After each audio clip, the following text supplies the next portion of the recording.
All right, let's jump right in, shall we? We're diving deep into It's Sci 2024. That massive cybersecurity shindig over in Nuremberg. And we've got a whole stack of insights straight from the source. Folks like Airlock, Forescout, Ping Identity, you name it. Yeah, it was buzzing this year. You could really feel a shift, All right.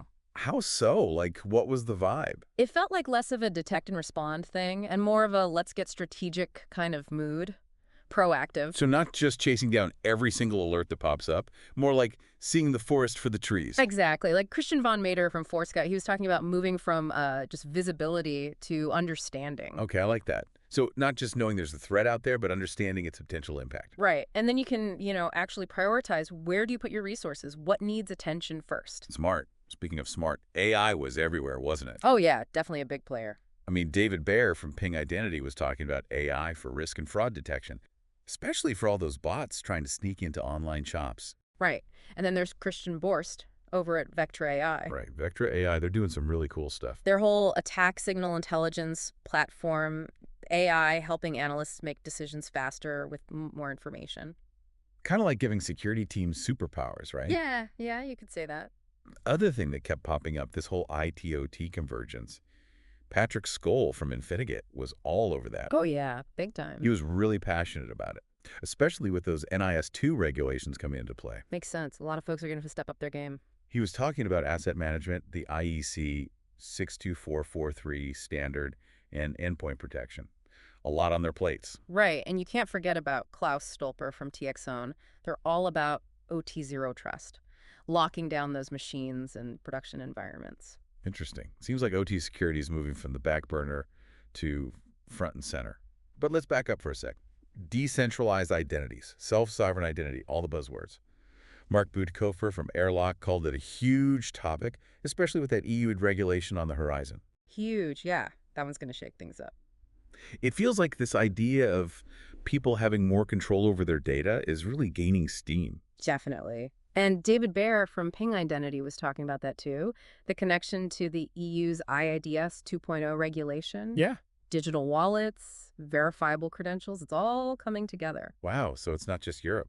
This decentralized identity thing could have a global impact. Oh, yeah, it's got the potential. And then you've got Thomas Miller-Martin from Omada. What was their take? He was saying how identity itself is becoming a core part of security, like beyond just firewalls and scanners. It's about making sure the right people have access to the right stuff. So starting with identity as the foundation, then you build the security around that. Yeah, exactly. Layered approach. Interesting. Okay, so it sounds like it's not about throwing out the old playbook entirely. It's about adding these new layers. Right, and that ties back into understanding your risks, It's not enough to just have the tools. You got to know how to use them. What are your vulnerabilities? What are the threats? Where do you focus your energy? So where does vulnerability management fit into all this? It's more important than ever. Jörg Vollmer from Qualys was really driving that point home. Their new Enterprise Crisis Management module. It gives companies a really broad view of their vulnerabilities across IT, OT, you name it. Sounds comprehensive. It is. You got to see the whole picture. And then you've got Armin Simon from Thales. Thales, right? Data security. Yep. He was really into data-centric security, talking about how they brought Imperva into the fold. Now they can really get a handle on the risks from authorized users. Like insider threats. Exactly. You got to be careful who you trust, right? Trust, but verify. Precisely. And when it comes to verification, Alexander Koch from Yubico was banging the drum for phishing-resistant authentication. Yubico, those YubiKey things. Yep. He was saying how simple solutions like that can make a huge difference. Stop those phishing attacks before they even start. Right. Security doesn't have to be super complicated, does it? Sometimes the simple things are the most effective. But with all this talk about threats and tech, are we forgetting about the human side of things? Good point. Because even with all the fancy tech, you can't forget about human awareness.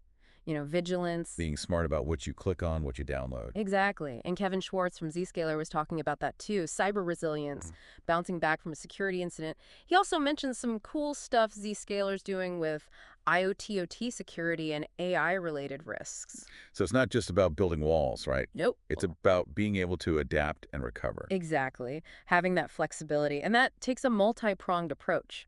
Technology, processes, and of course, people. It's all connected. Cybersecurity is evolving because it's like we're moving away from those impenetrable fortresses and towards something more like resilient ecosystem. Exactly. It's a journey, not a destination, Always learning, always adapting. Right. And that's why it's so important to keep having these conversations, sharing insights, debating approaches. It's how we shape the future of cybersecurity. Well, that's a great point, and it seems like we have a ton to unpack here. Let's keep going, shall we? Absolutely. There's much more to explore. It's Yeah. kind of funny, isn't it? Technology gets more advanced, but we still need humans. More than ever, right, to make those judgment calls. Got to find that balance. Yep. Automation, but with, human oversight.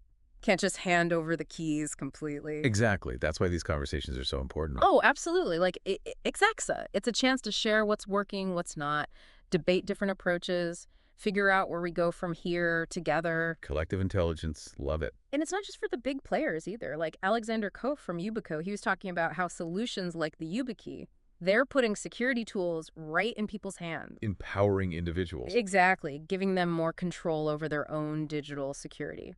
Which, brings us back to decentralized identity. Right, right. David Baer from Ping Identity, he was talking about that too. Yeah, taking control away from those big centralized authorities. Correct. Letting individuals manage their own digital identities. It's a big shift for sure. Yeah. But are there any potential downsides? I mean, it can't all be sunshine and rainbows, right? Well, it's not a magic bullet, that's for sure. There are, definitely challenges like how do you make sure all these different systems can talk to each other, and how do you prevent fraud, verify people's identities? Right, right. There's still a lot of kinks to work out. Exactly. But it's still, super interesting to watch it all unfold, see where it goes. Absolutely. Yeah. Okay, so we've got this new era of digital identity on the horizon. But what about the security of the systems themselves? Well, Jörg Vollmer from Qualys, he was all about vulnerability management. Qualys, right? They're big on that. He was talking up their enterprise crisis management module. Helps companies get a handle on their vulnerabilities across the board. So they can see the weak spots before someone else does. Yep, exactly. It's a proactive approach, not just waiting for something to go wrong. And that ties into risk understanding. Which Forscow was talking about, right? Yep, Christian von Major. He's saying it's not enough to just see the threats. You got to understand the impact, and then you can figure out, okay, what's the priority here? Where do we focus our efforts? So you can be more strategic with your resources. Right, exactly. And that's especially important when you're talking about IT and OT converging. Which is like a whole other can of worms. Oh, yeah. Patrick Skoll from Infinigate, he was really emphasizing that. OT security is not an afterthought anymore. It's a must-have, right? With those NIS2 regulations coming up, yeah, it's a whole new ballgame. And the solutions are getting pretty advanced. Yeah, like Klaus Snapper from TKIC Zone, he was talking about their OT zero trust approach, locking things down tight. Zero trust, that's becoming pretty popular. Yeah, it's all about never trust, always verify. Every device, every user, got to prove who they are, what they're allowed to access. Layers upon layers of protection. Right. It's about resilience. Even if someone gets through one layer, you've got more behind it. And that's important because, everything's connected these days. Power grids, medical devices. It's not just about data anymore. It's about protecting critical infrastructure, our everyday lives. Exactly. And that's where the ethics come in. Oh, yeah, the ethics of all this. It's a big conversation. Because technology is getting more and more powerful, right? So we got to be careful how we use it. Make sure it's for good, not for, causing harm. Right. It's about responsibility. And that's where the human element comes back in. It always circles back to us, doesn't it? We need the right tools, but we also need the right mindset, the right values. And that's how we build a better digital world. Right. A world where security isn't an afterthought. It's part of the process from the very beginning. Where individuals have more control. And where technology empowers us, not exploits us. So as we head into the final part of our deep dive, Yeah. let's keep that bigger picture in mind. Because AI, decentralized identity, risk management, these are all tools. It's up to us to decide how we use them. It's in our hands. I like that. It's a whole new way of thinking about security, isn't it? Less about reacting and more about, preventing things in the first place. It is. And it's not just about the tech either. It's about people, making sure everyone's on board. Right, like building a security-conscious culture. How do you do that? Kevin Schwartz from Zscaler, he was talking about cyber resilience. Uh-huh. And what was his take? It's not just about the tools you have. It's about getting everyone to think about security, making it everyone's responsibility. So training, awareness, all that good stuff. Yeah, exactly. Making sure people know what to look out for, how to report something suspicious, and feeling comfortable doing it. No one wants to be the one who gets blamed for a security breach. Exactly. So you got to create that culture of trust. And that ties back into risk understanding, you know? Right, so people can make smart decisions, Yeah. whether they're at work or, just browsing the web at home. Yep. Got to shift that mindset from security is IT's problem to we're all in this together. Collective responsibility. Huh. I like that. We're all part of this digital world, so we all got to do our part to keep it safe. Exactly. And that goes beyond just one company, too. It's about sharing information, working together. Collaboration is key. Definitely. And Armin Simon from Thales, he was talking about data-centric security, how they brought Imperva in. Now they can really tackle those insider risks. Insider threats are scary, man. It's like you trust these people. Right, but you also got to verify. That's where solutions like the YubiKey come in. Alexander Kof from Yubico was talking about those, right? Yep.